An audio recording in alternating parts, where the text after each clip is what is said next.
तो चलिए हम देखते हैं कि फीमेल रिप्रोडक्टिव सिस्टम में क्या क्या कौन कौन से ऑर्गन आते हैं। मैंने कहा कि किसी भी सिस्टम में किसी भी सिस्टम को, स्पेशली रिप्रोडक्टिव सिस्टम को दो हेड में हम पढ़ते हैं, एक प्राइमरी ऑर्गन, दूसरा सेकेंडरी ऑर्गन। और सेकेंडरी ऑर्गन को हम एक्सेसरीज ऑर्गन भी कहते हैं। प्राइमरी ऑर्गन कौन सा ऑर्गन होता है? वो ऑर्गन जहां पे मेन वर्क होता है। मेन वर्क रिप्रोडक्टिव सिस्टम का क्या है? गैमेट का फॉर्मेशन करना। तो जहां गैमेट बनेगा वो आपका प्राइमरी ऑर्गन होगा। फीमेल रिप्रोडक्टिव सिस्टम के बारे में हम लोग पढ़ रहे हैं, तो फीमेल रिप्रोडक्टिव सिस्टम का में क्या बनना है? फीमेल गैमेट का फॉर्मेशन होना है, फीमेल गैमेट बनना है। फीमेल गैमेट क्या होता है? ओवम होता है। तो ओवम जहां बनेगा वो प्राइमरी रिप्रोडक्टिव ऑर्गन होगा। तो ओवम कहाँ बनता है? ओवरी में बनता है। ओवरी हमारा प्राइमरी रिप्रोडक्टिव ऑर्गन हो जाएगा। ह्यूमन फीमेल में ओवरी, दो ओवरी पाए जाते हैं। इसकी संख्या कितनी होती है? दो होती है। अब चलते हैं एक्सेसरीज ऑर्गन में। कौन कौन से एक्सेसरीज ऑर्गन है? एक्सेसरीज ऑर्गन आप जानते हो, पहले भी मैंने मेल रिप्रोडक्टिव ऑर्गन जब पढ़ाया था तो आपको बताया था कि एक्सेसरीज ऑर्गन वो ऑर्गन होते हैं जो क्या करते हैं, जो प्राइमरी रिप्रोडक्टिव ऑर्गन में मेन वर्क हुआ रहता है, गैमेट का फॉर्मेशन जो हुआ, उस गैमेट को नरिश करते हैं और उसे जिस काम के लिए वो फॉर्म हुआ उस काम करने में हेल्प करते हैं। इसको हेल्पिंग ऑर्गन भी कहा जाता है। तो इसमें क्या होता है? हेल्पिंग में हम फीमेल रिप्रोडक्टिव सिस्टम को देखें तो दो ओवरी होता है, तो दो ओविडक्ट भी होगा। ओविडक्ट को हम क्या कहते हैं? फेलोपियन ट्यूब कहते हैं। ओविडक्ट को का दूसरा नाम फेलोपियन ट्यूब भी है, इसे फेलोपियन ट्यूब भी कहते हैं। दो ओवरी है तो दो ट्यूब लगे रहते हैं, जो ट्यूब लगे रहते हैं उनको हम फेलोपियन ट्यूब कहते हैं। फेलोपियन ट्यूब के तीन हेड होते हैं, तीन एरिया में डिवाइड होता है। जो ओवरी से कनेक्टेड होता है उसे इन्फंडिबुलम कहते हैं, बीच वाले पार्ट को एम्पुला कहते हैं, और जो यूट्रस से कनेक्टेड होता है उसे हम इस्थमस कहते हैं। इसे मैं फिगर में आपको अच्छे से समझाऊंगी और बताऊंगी भी। जो मेन ऑर्गन है वो है यूट्रस। यूट्रस में बेबी ग्रो होते हैं, आपको पता ही होगा। तो ओविडक्ट जो होता है वो यूट्रस से कनेक्टेड होता है। यूट्रस तीन लेयर से बने होते हैं, पेरीमेट्रियम, मायोमेट्रियम और एंडोमेट्रियम। यूट्रस के बाद का पार्ट जो होता है उसे हम सर्विक्स कहते हैं। एक पैसेज होता है, एक लंबा सा पैसेज है। सर्विक्स यूट्रस और वजाइना के बीच के पैसेज होता है। और फाइनली जो ऑर्गन होता है एक्सटर्नल जेनिटलिया से जो कनेक्टेड ऑर्गन होता है उसे हम वजाइना कहते हैं। तो ये आपके एक्सेसरीज ऑर्गन होते हैं। इसके अलावा कुछ एक्सेसरीज ग्लैंड भी है जो हेल्प करते हैं। एक्सेसरीज ग्लैंड कौन कौन होते हैं फीमेल रिप्रोडक्टिव ऑर्गन में? तो सबसे पहला जो ग्लैंड है उसे हम बार्थोलिन ग्लैंड कहते हैं। बार्थोलिन ग्लैंड एक अल्कलाइन फ्लूइड सिक्रीट करता है, जिससे कि सर्विक्स के पैसेज में किसी तरह का इन्फेक्शन नहीं होता है। सर्विक्स के पैसेज को वो न्यूट्रलाइज करते रहता है। तो ये स्पेशली सर्विक्स के वॉल में पाया जाता है बार्थोलिन ग्लैंड। और दूसरा जो ग्लैंड है उसे मैमरी ग्लैंड कहते हैं। आपको पता है फीमेल्स में मैमरी ग्लैंड होने की वजह से मिल्क सिक्रीट होता है at the time of child birth. तो मिल्क मैमरी ग्लैंड की वजह से ही सिक्रीशन ऑफ मिल्क होता है। इसके बाद से एक्सटर्नल जेनिटलिया भी होते हैं, जिनका नाम मैं बता देती हूँ। मेंस प्यूबिस होता है, लेबिया मेजोरा होता है, लेबिया माइनोरा होता है, हाइमन एक मेम्ब्रेन होता है जो वजाइना और सर्विक्स के बीच में एक मेम्ब्रेन का फॉर्मेशन करता है, हाइमन होता है, और एक क्लाइटोरिस भी होता है। तो this is external genitalia. Accessories gland के बारे में हमने बात कर लिया, और ये सारे एक्सेसरीज ऑर्गन है, और प्राइमरी ऑर्गन के बारे में हमने बात कर लिया। अब मैं फीमेल रिप्रोडक्टिव ऑर्गन का फिगर बना के आपको बताऊंगी कि फीमेल रिप्रोडक्टिव ऑर्गन होता कैसे है।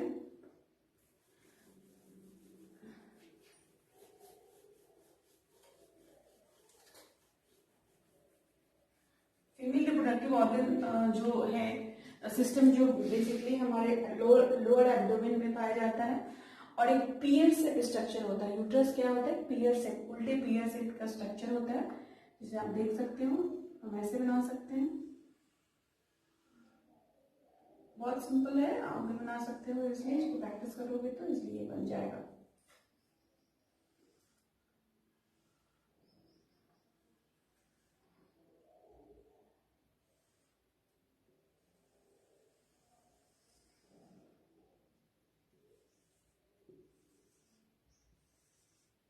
ये जो है यहाँ से ओवरी कनेक्टेड होता है।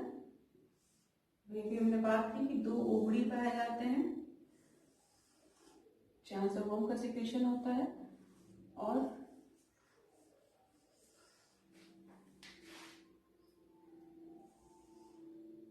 ये एग्जामिनेशन में आप लोगों से इसका फिगर पूछा जाता है, फीमेल रिप्रोडक्टिव ऑर्गन का और मेल रिप्रोडक्टिव ऑर्गन का। तो बेसिकली आपका इंटरनल ऑर्गन बनाना होता है, ये फिगर आप प्रैक्टिस कर लोगे अच्छे से। अब मैं इसका नॉमिनेशन दे देती हूँ। ये जो है दिस इज ओवरी, ये है हमारा ओवरी, दो है, एक लेफ्ट साइड में भी है और एक राइट साइड में भी है। ओवरी के अंदर ही ओवम का फॉर्मेशन होता है। अभी अभी हमने बात किया कि ओवरी क्या है, प्राइमरी ऑर्गन है और this part is called fallopian tube, इसको हम कहते हैं फेलोपियन ट्यूब, लेकिन ये फनल होता है, इसको फनल कहते हैं। फनल, फनल जो ओवम को कैच करता है। मैंने कहा कि जो ओवरी से नजदीक पार्ट है फेलोपियन ट्यूब का, उसे हम इनफंडिबुलम कहते हैं। क्या कहते हैं? इनफंडिबुलम, इसको इनफंडिबुलम कहते हैं। बीच वाले पार्ट को एम्पुला कहते हैं, बीच वाले पार्ट को क्या कहते हैं? एम्पुला कहते हैं। और जो यूट्रस के नजदीक पार्ट होता है उसको हम इस्थमस कहते हैं, इस्थमस, इस्थमस कहते हैं। और ये तीनों कॉमन रूप से क्या कहलाता है? तो फेलोपियन ट्यूब कहलाता है। इसको फेलोपियन ट्यूब कह सकते हो या फिर ओविडक्ट भी आप कह सकते हो। इनफंडिबुलम, एम्पुला और इस्थमस जो है वो फेलोपियन ट्यूब का पार्ट है। अब आगे बढ़ते हैं। जो ये बीच का पार्ट है, ये जो देख रहे हो पेयर से नैरो स्ट्रक्चर, इसको हम यूट्रस कहते हैं, यूट्रस। यूट्रस हमने बात किया कि 3 लेयर से बना होता है, इसमें 3 लेयर होते हैं, इसके वॉल जो है 3 लेयर से बने होते हैं। सबसे जो इंटरनल लेयर होता है, इंटरनल वॉल होता है, उसको हम एंडोमेट्रियम कहते हैं, इसको हम एंडोमेट्रियम कहते हैं, एंडोमेट्रियम। जो बीच वाला होता है उसे हम मायोमेट्रियम कहते हैं, मायोमेट्रियम। और जो सबसे बाहर होता है उसे हम पेरीमेट्रियम कहते हैं। क्या कहते हैं हम? पेरीमेट्रियम। तो जो यूट्रस के वॉल होते हैं वो 3 लेयर से बने होते हैं। सबसे बाहर वाले लेयर को पेरीमेट्रियम कहते हैं, बीच वाले लेयर को एंडोमेट्रियम कहते हैं और सबसे बीच वाले लेयर को मायोमेट्रियम कहते हैं, सबसे अंदर वाले लेयर को एंडोमेट्रियम कहते हैं। जब मेंस्ट्रुअल साइकिल स्टार्ट होता है फीमेल्स के अंदर में, जब ओवम बर्स्ट होता है तो ओवम के साथ यही एंडोमेट्रियम डिस्चार्ज होता है, जिसे हम मेंस्ट्रुअल साइकिल कहते हैं।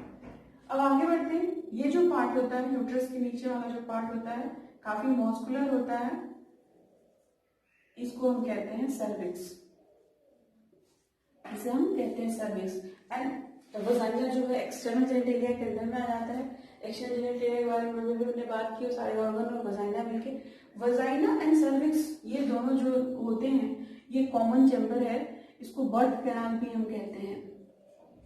वजाइना और सर्विक्स को कॉमनली हम क्या कहते हैं? बर्थ कैनाल भी कहते हैं। बर्थ के टाइम में बेबी को बाहर निकलने में ये कनाल, ये यही एक रास्ता देते हैं, इसलिए इनको हम बर्थ कैनाल कहते हैं।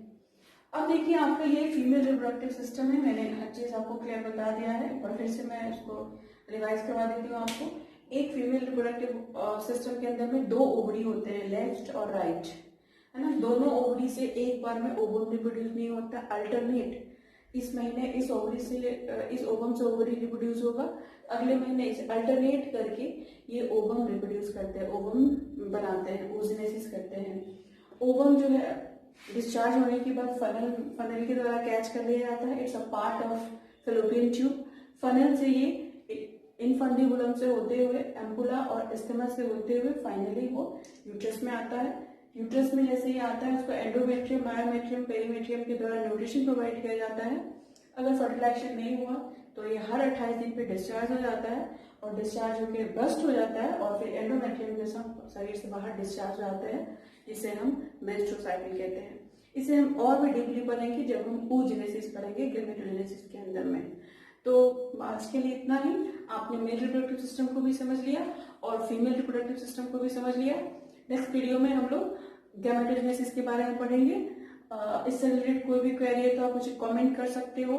सुनाई नहीं दे रहा होगा तो ईयरफोन का इस्तेमाल जरूर करना और पढ़ते रहो। तब तक के लिए बाय।